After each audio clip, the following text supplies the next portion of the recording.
కళ్ళు తెరవద్దు, కళ్ళు తెరవమని చెప్పలా. రెండు చేతులు తీసి కళ్ళ మీద జోర్లించుకుందాం. 5 4 3 2 1 0. నిదానంగా కళ్ళు తెరుస్తూ చేతులు విడిగిస్తూ మన చేతులను మనం చూసుకుంటాం. పక్కన చూడొద్దు, మన చేతులను మనం చూసుకుంటాం. మొదలుగా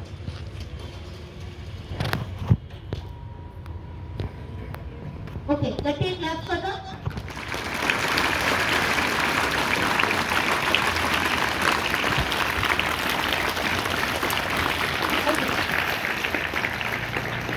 ఎందుకు అలా కళ్ళ మీద బోర్లించుకోవాలి అనే క్వశ్చన్ ఎవరికైనా వచ్చిందా? ఇంతమందికి వచ్చిందా?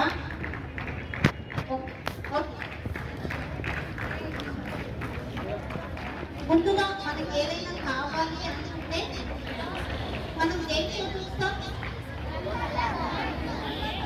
ఏ దృష్టి కావాలి అన్నా ఏ దాంతో దృష్టి అవుతుంది?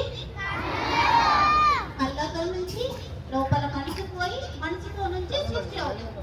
ప్రతి ఒక్క విషయం అవునా?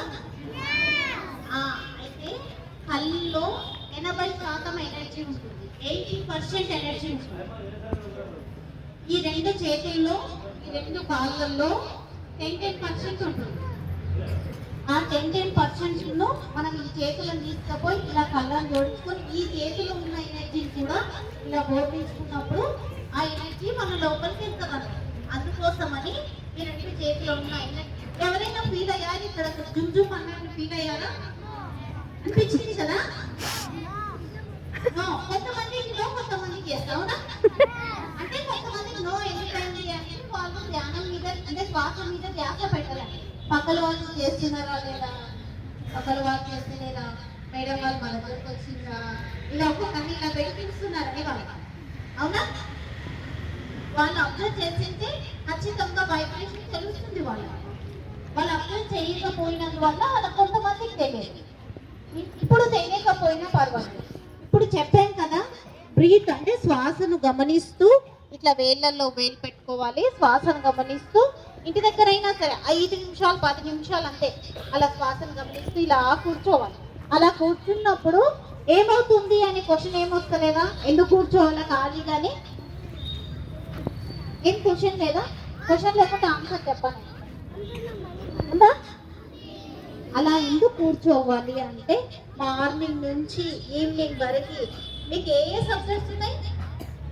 సైన్స్, సోషల్, తెలుగు, హిందీ, ఇన్ని సబ్జెక్ట్స్ ఉన్నాయా?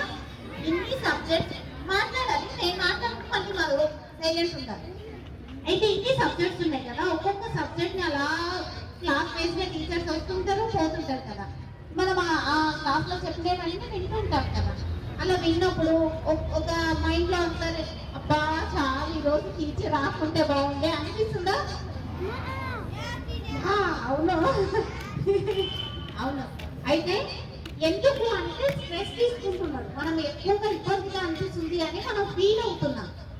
అదే టీచర్ వచ్చి టీచర్ ఎలా చెప్తుంది, ఈరోజు ఏం సబ్జెక్ట్ అని మనం ఫోకస్ అండ్ కాన్సన్ట్రేషన్ గా విన్నాం అనుకోండి, మనకి ఏ స్ట్రెస్ కాదు, మనకి ఏ ధ్యానం కూడా అవసరం లేదు.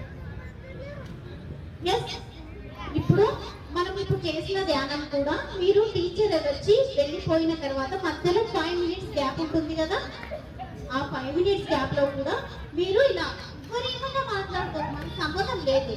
మనతో మనం కదా, మనకు 10 మార్కులు వస్తే లేకపోతే 21కి 21 వస్తే 25కి 25 వస్తే మనమే గొప్ప అని ఫీల్ అవుతామా లేదా?